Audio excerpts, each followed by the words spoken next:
everyone. I think Krister can tell you all about Ellie, so I won't.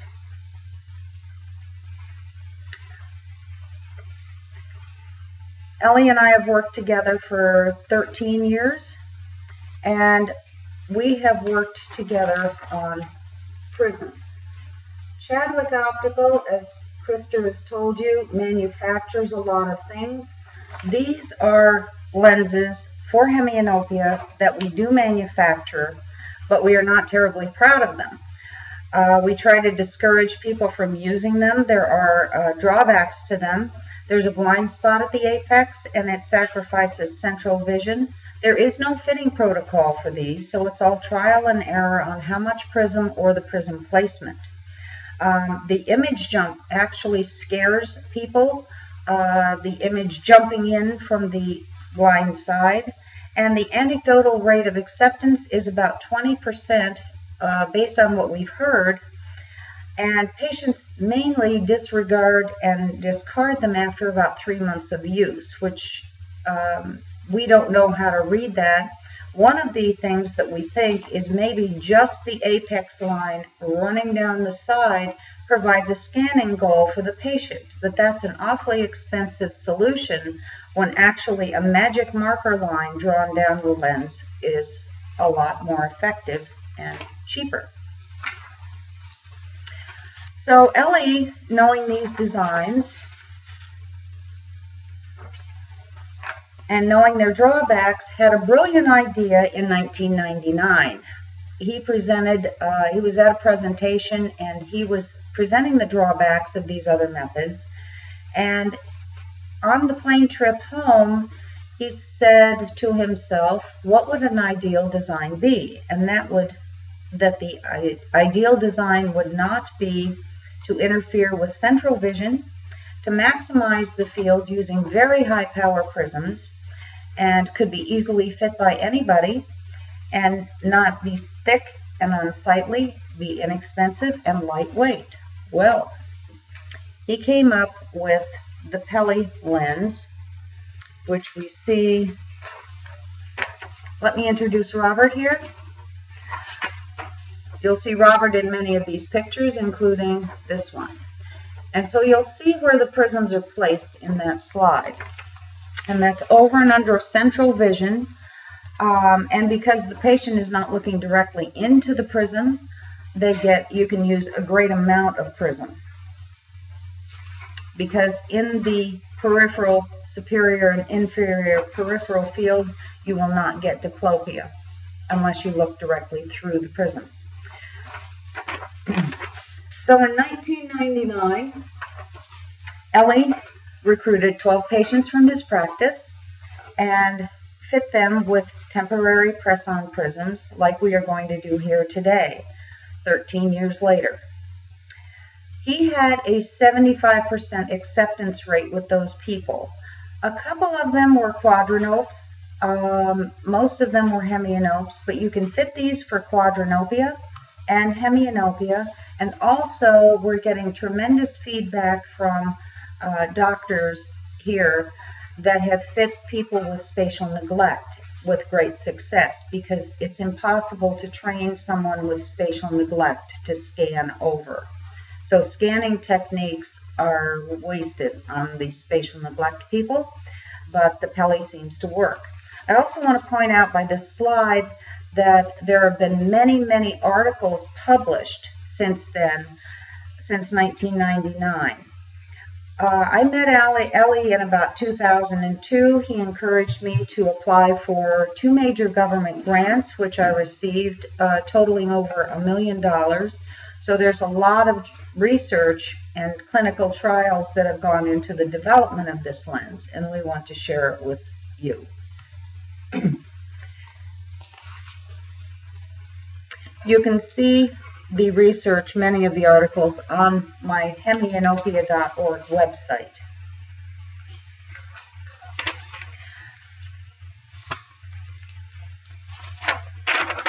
Normal field, as you know, looks like the picture on the left.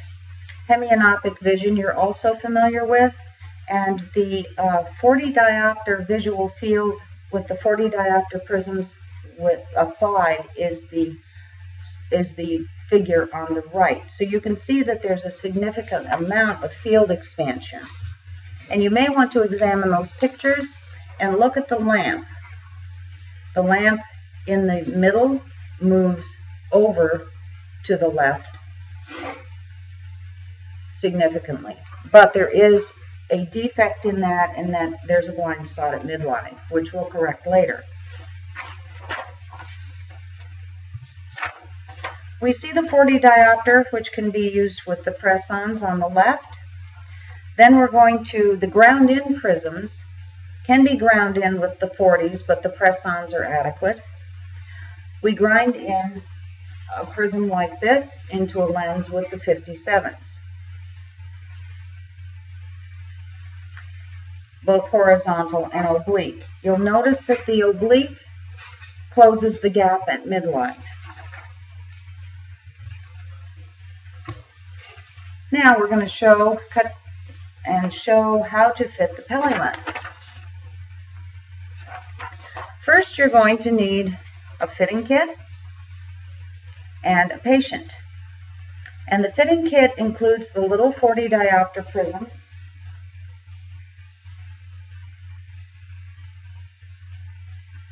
and it includes a fitting template and a list of instructions. You supply the patient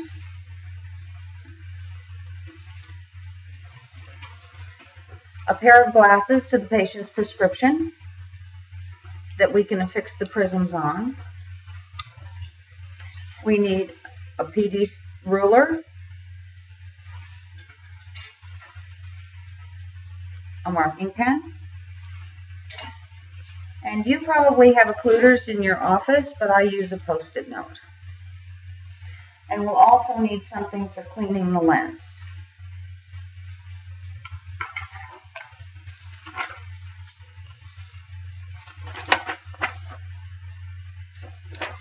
Step 1. We've got the glasses for distance. And first, step 2, we need to adjust them on the patient's face to make sure they're even and they don't slide down the nose.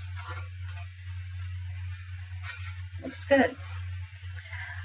We need to clean the glasses really well, or the prisms and the template will not stick.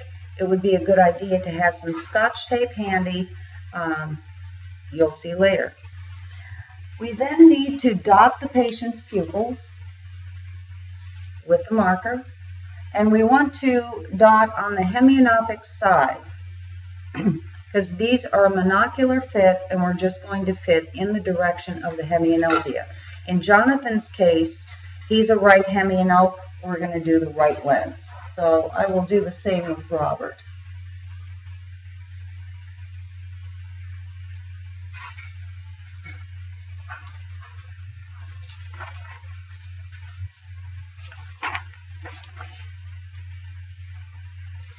We want to move, step 5 is removing the glasses from the patient, and we want to apply the fitting template shown there to the glasses on the front surface. Sometimes these don't stick very well, and that's why I like to have tape handy.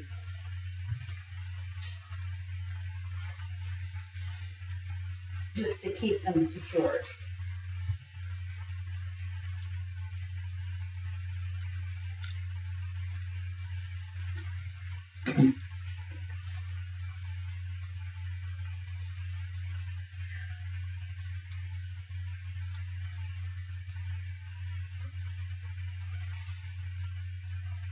Look into the camera. That looks a little high to me, but we'll go through the process. It's always helpful to occlude the other eye so the patient doesn't get distracted by his normal vision in that eye and not pay attention to where the prism placement is going to be. So we're going to ask Jonathan to walk around and take a training walk. You clinicians should observe Jonathan's head posture as he walks back and forth. See if he's avoiding the prisms in any way, or the templates, pardon me, the templates in any way. Feels about right. I think that's a little, you're not going to, you need to bring that down some, I think. Well, maybe not. It's pretty comfortable. Okay, so we're going to ask Jonathan how that feels to him, and you're all going to observe his head posture as he walks back and forth to see if that prism, the template, should be shifted up or down, keeping in mind that he should be looking between the prisms and as he walks normally. So you can adjust the prism position or the nose pads to correct it. I think this is setting a little high. I can spread the nose pads and make it set lower.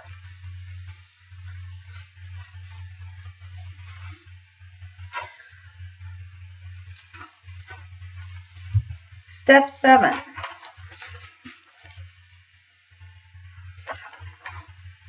We're going to turn the glasses over and we're going to make sure that the surface of the lens is clean so it will stick. The prism base is the pointed one, so that should be facing the temple. We just want to lightly apply them for now.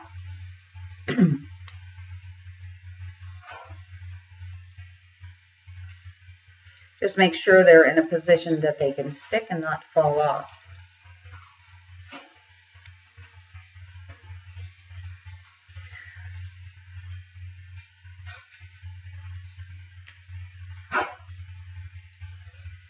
Now we can verify the 12 inner prism separation with our ruler.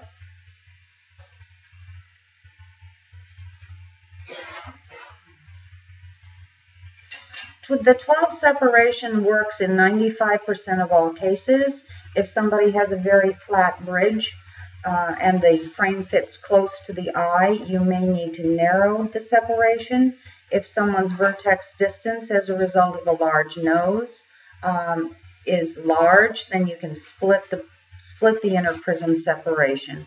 Somewhere between 10 and 14 is okay. Any more or less would not be. So we're going to put the glasses again on the patient.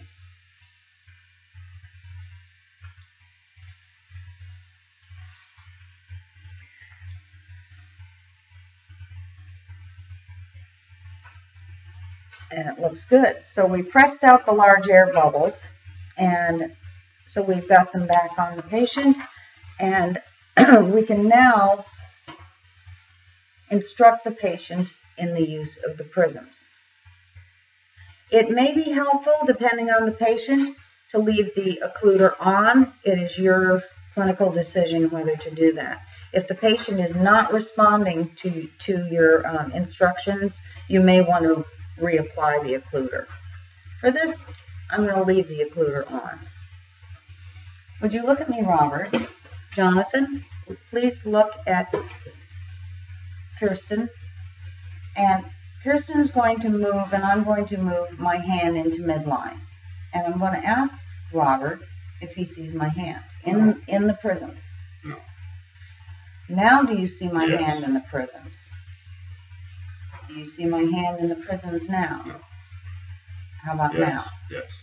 Okay, so you can see that there's a good size gap of missing vision at the midline. You should instruct Jonathan that when he sees an object of interest through the prisms to either scan into that area or to turn his head to view it. There are more instructions in the fitting kit, but we have very little time to do this.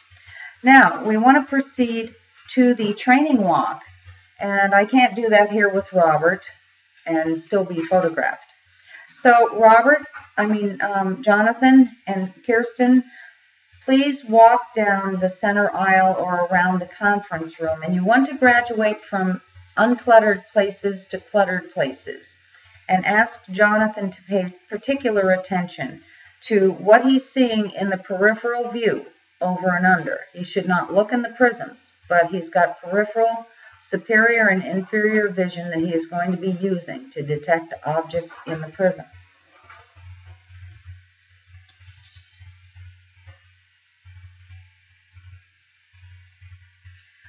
Always observe the patient's head posture and ask the patient for feedback.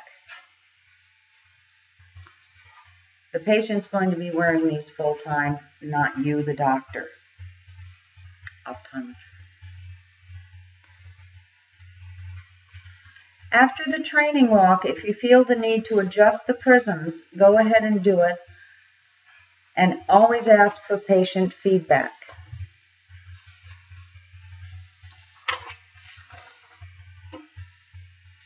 We're now going to demonstrate how the prisms work. I'm going to wiggle my fingers over here. I've done this midline, above, and below. And we're going to ask the patient to report. I think I skipped a step here. Yeah, I jumped ahead. We can go to reach and touch training. So we're going to ask Robert to grab at my hand over in his blind side. Do you see my hand, Robert? No. Okay.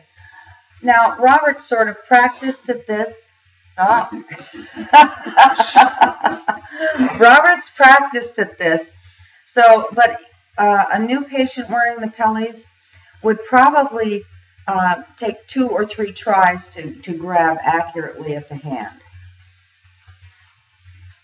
Watch out for old men.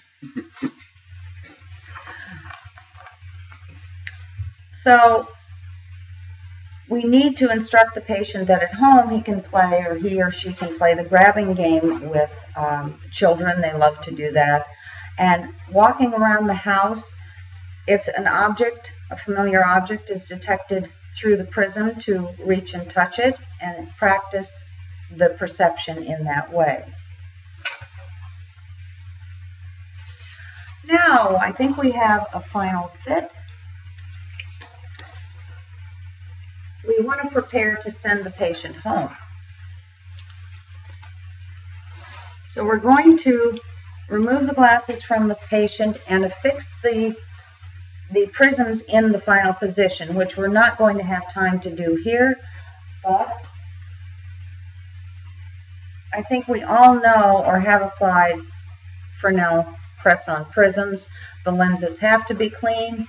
The prisms have to be clean. You use a water application, press out the air bubbles, and clean the lens, making sure the adhesion or it sticks well.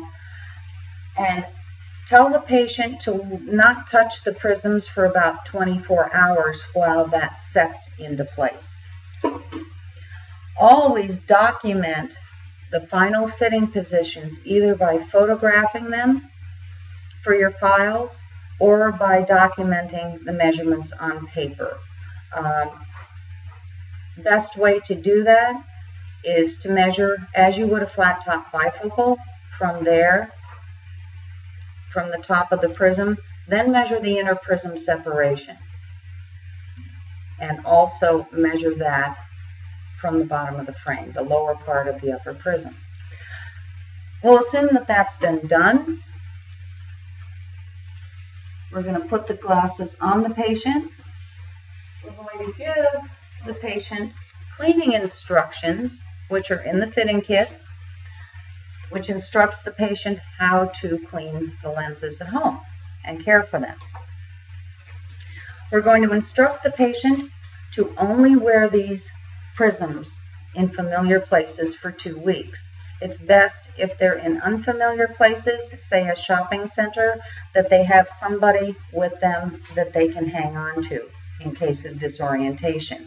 Once they're used to the prisms, after 2 to 4 weeks, they should come back to your office. I will make the comment that the younger people take off, they adapt very readily. Older people may take a little more time, but you know that. It holds true for the Peli Lens. Instruct the patient that these are not good for reading. It is a mobility device only. There are other things that may help with reading, other devices. So for the second office visit, we're going to have Robert back into the office in 2 weeks, actually, because he's a little older. We're going to go 4 weeks before we call him back, so he has longer time to adapt. So we're also going to see if Robert has played with the prisms at home, and we're going to verify the prism placements with your recorded documentation from the prior visit. If the patient has moved them around, they may report that, oh, they don't work or something, but it's important to see if they have moved them around and get better results, to document that and listen to the patient. So at that point, you want to determine if the patient wishes to continue wearing the press-on prisms and they're satisfactory, or if permanent ground-in Peli prisms are appropriate. Keep in mind that with the permanent Peli prisms, you will get 50% more field in the periphery if you use the horizontal 57 ground-in. If you use the oblique and driving is allowed, or if the patient lives in a busy inner city, you may want to consider the ground-in 57s. They're appropriate for pedestrians in busy trafficked areas, because it's important to see a car or something else moving into the blind field quickly and detect that. Otherwise, the horizontals with the patient's head bobbing and head movement may be adequate. Now we need to talk about frame choices. We need to choose a frame with style, with function and safety in mind. This is a medical device and not a fashion accessory. Now, Krister and Jonathan chose a frame, and I asked Krister to photograph it, and I knew it probably would not be suitable before he sent it. So I asked him to apply nose pads to it. Usually you can have a Xyle frame with adjustable nose pads applied. We can here. I don't know what you can do there. We need to choose a frame with a B measurement up and down of about 36 for single vision and about 43 for bifocals. You can put a small bifocal underneath the lower segment for just spot reading and checking in the grocery store or your watch. The carrier lens is weakened if any part of the hole is closer than 3 millimeters to the edge of the frame, as shown on the slide. Here's what we ran into with Jonathan's frame. Notice how the template is sticking over the top. That's why we need the nose pads. So the template is very useful for verification.